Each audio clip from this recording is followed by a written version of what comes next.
sa simple na pasulyap-sulyap, nagpapapansin sa'yo. Umabot sa palitan ng mga mensahe, kilig na kilig ako. Kumusta, kain na, hello, magandang umaga.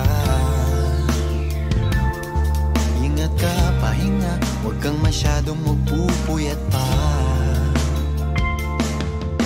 Naramdaman ng puso na dahan-dahan akong nahuhulog sa'yo.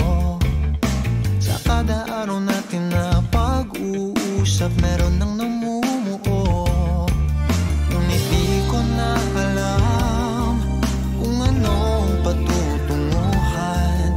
Ang hiling ko lang naman na itong naramdaman.